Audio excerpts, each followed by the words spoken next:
ईरानी सदर इब्राहिम रईसी के खिलाफ अमेरिका में मुकदमा। ईरानी सदारती इलेक्शन की दौड़ में सर फहरिस्त इब्राहिम रईस कौन है? अमेरिका इब्राहिम रईसी का मुखालिफ क्यों है? ईरान में 80 की दहाई में इब्राहिम रईसी ने जिन लोगों को सजा दी उनके जराइम क्या थे? इब्राहिम रईसी ने अपने कितने सियासी मुखालिफिन को कत्ल किया? पकड़ी जाने वाली ऑस्ट्रेलवी जासूस के साथ ईरान में क्या सलूक हुआ? अमेरिका को ईरानी सदर इब्राहिम रईसी के खिलाफ मुकदमा उनके अक़वाम मुत्तहिदा से खिताब से कबल ही याद क्यों आया? क्या इस अमरीकी हरकत से अमेरिका ईरान हाइब्रिड जंग हो सकती है? अस्सलाम वालेकुम नाजरीन, मैं हूं नसरीन बट और आप देख रहे हैं अखवत न्यूज़। ईरान इस खित्ते के उन ममालिक में शुमार किया जा सकता है जो गैरों के सामने न कभी झुका न बिका। बात ईरानी इनकलाब की जाए या अमेरिका मुखालफत की, ईरानी इक़दामात हमेशा ईरान के तहफ़्फ़ुज़ और बका के लिए उठाए गए। लेकिन हालिया सूरत हाल में जहां ईरान में इंतखाबी तैयारियां अरूज पर हैं, ऐसे में अमेरिका में एक ऐसे शख्स के खिलाफ कत्ल का मुकदमा दर्ज किया जाना बहुत से सवालात को जन्म देता है, जो सदर के इंतखाबात के लिए इंतखाबी मुहिम में हिस्सा लेने जा रहा है। वो शख्स कौन है और अमेरिका क्यों ये मुकदमा खड़ा करने जा रहा है, आज हम बात करेंगे अपनी इस रिपोर्ट में। ईरानी सदर इब्राहिम रईसी के खिलाफ अमेरिका में मुकदमा दायर कर दिया गया है। इब्राहिम रईसी पर इल्ज़ाम है कि 1980 की दिहाई में उनकी ज़ेरे निगरानी ईरानी हुकूमत के 5000 से ज़्यादा सियासी मुखालिफिन का कत्ले आम हुआ था। ईरान के मुखालिफिन बशमौल एक मगरबी माहिर तालीम ने ईरानी सदर इब्राहिम रईसी के खिलाफ न्यूयॉर्क में उस वक्त दीवानी मुकदमा दायर करने का ऐलान किया है जब वो अक़वाम मुत्तहिदा की जनरल असम्बली के इजलास में शिरकत कर रहे थे। ईरान में नेशनल यूनियन फॉर डेमोक्रेसी का कहना है कि इस्लामी जमहूरिया ईरानी सदर के खिलाफ इसलिए शिकायत दर्ज करवाई जा रही है कि उन्होंने 1980 की दिहाई में जज की हैसियत से मुल्क में हजारों अफराद को सजाए मौत सुनाई थी।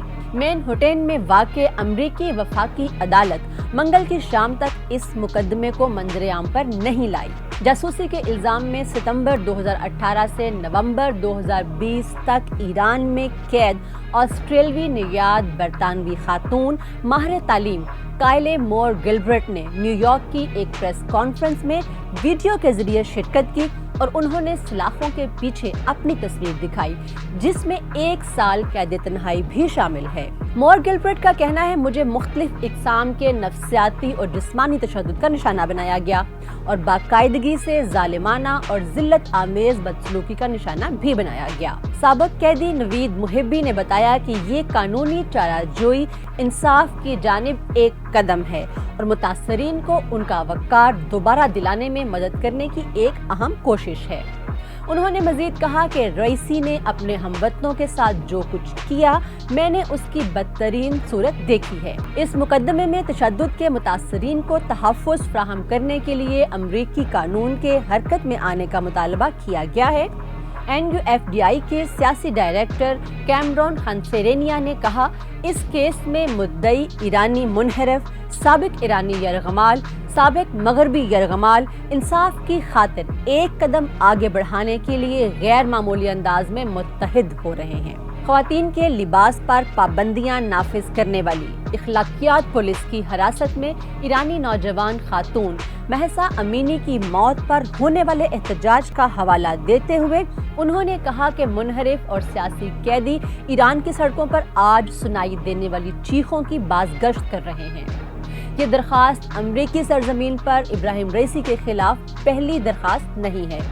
अगस्त में न्यूयॉर्क में एक अलग जलावतन ग्रुप की जानिब से दायर किए गए एक दीवानी मुकदमे में अमरीकी हुक्काम को चैलेंज किया गया था कि वो इब्राहिम रईसी के अक़वाम मुत्तहिदा में खिताब होने से कबल इनके खिलाफ कार्रवाई करें। इस दरख्वास्त के मुताबिक इब्राहिम रईसी 1988 में नाम निहाद डेथ कमीशन के रुकन थे, जिसके 4 जजों ने बराह रास्त हजारों फांसियों के साथ साथ मुसल्लह हिज़्ब इख्तिलाफ की पीपल्स जिसके 4 जजों ने बराह रास्त हजारों फांसियों के साथ साथ मुसल्लह हिज़्ब इख्तिलाफ की People's Mujahideen Organization of Iran MEK के इराकीन पर तशद्दुद का हुक्म दिया था। ابراہیم رئیسی پر الزام ہے کہ 1980 کی دہائی میں ان کی زیر نگرانی ایرانی حکومت کے 5000 سے زائد سیاسی مخالفین کا قتل عام ہوا تھا۔ اقوام متحدہ کی جنرل اسمبلی سے خطاب سے قبل انہوں نے نیو یارک میں فرانسیسی صدر ایمانوئل میکرون سے ملاقات کی۔ انہوں نے تہران کے جوہری پروگرام اور ایران کے کئی شہروں میں مظاہروں کے بعد خواتین کے حقوق کے احترام پر تبادلہ خیال کیا۔ ایران کے صدارتی انتخابات میں اب 2 ہفتے سے بھی کم وقت رہ گیا ہے اور اس مقابلے میں ابراہیم رئیسی سب سے آگے نظر آتے ہیں، جو اس وقت ایران کی عدلیہ کے سربراہ ہیں۔ ابراہیم رئیسی الساداتی 1960 میں شہر مشہد میں پیدا ہوئے اور اپنے آبائی شہر میں شیعہ مدرسے میں تعلیم حاصل کی۔ یہ ایران میں محمد رضا شاہ کا دور حکومت تھا۔ بعد میں ابراہیم رئیسی قم کے مدرسے چلے گئے۔ 1979 میں ایک پرجوش نوجوان کے طور پر انہوں نے انقلاب ایران کی تحریک میں حصہ لیا اور آیت اللہ خمینائی کی سیاسی جماعت میں ان کی مدد شروع کر دی۔ انہوں نے اس موقع کا فائدہ اٹھایا اور خمینائی کے انقلابی نظریات کے ساتھ اپنی وفاداری کا ثبوت دیا، جو ایران کے بانی ہیں۔ جب ابراہیم رئیسی نے یہ ثابت کر دیا کہ وہ ہر اس آواز کو دبانے میں نہیں ہچکچائیں گے جو ایران کے خلاف اٹھ رہی ہو یا اس کی بقا کے لیے خطرہ ہو، تو انہیں 19 برس کی عمر میں کراچ کے دفتر استغاثہ میں جج تعینات کر دیا گیا۔ اس وقت ان کی کسی جامعہ سے باقاعدہ تعلیم بھی مکمل نہیں ہوئی تھی۔ صرف 1 برس کے قلیل عرصے میں انہیں کرج کا افسر استغاثہ تعینات کر دیا گیا، جو کہ ایران کا 4تھا بڑا شہر ہے۔ اس کے ساتھ ہی ابراہیم رئیسی کو ملک کے مغربی صوبے ہمدان کا افسر استغاثہ بھی تعینات کر دیا گیا۔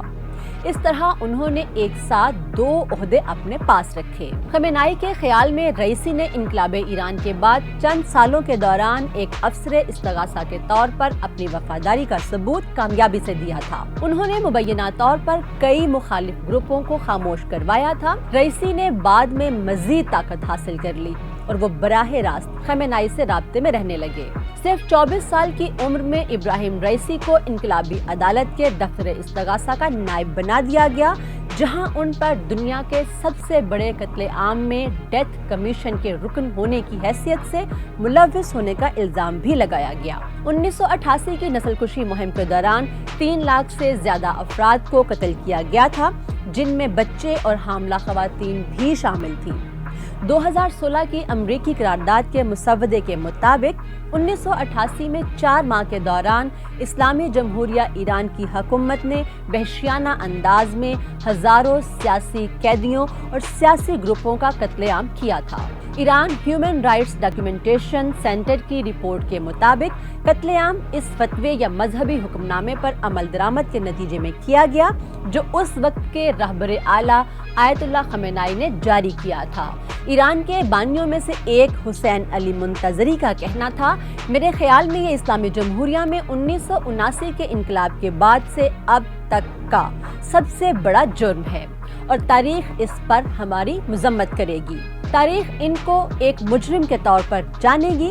حسین علی منتظری انسانی حقوق کے سرگرم کارکن تھے اور اپنی زندگی کے آخر تک خمینائی کے جانشین تھے۔ عرب نیوز میں شائع ہونے والے اپنے کالم میں ڈاکٹر ماجد رفیع زادہ لکھتے ہیں کہ منتظری نے رئیسی اور ان کے ساتھیوں سے پھانسی کا سلسلہ بند کرنے کی گزارش کی تھی۔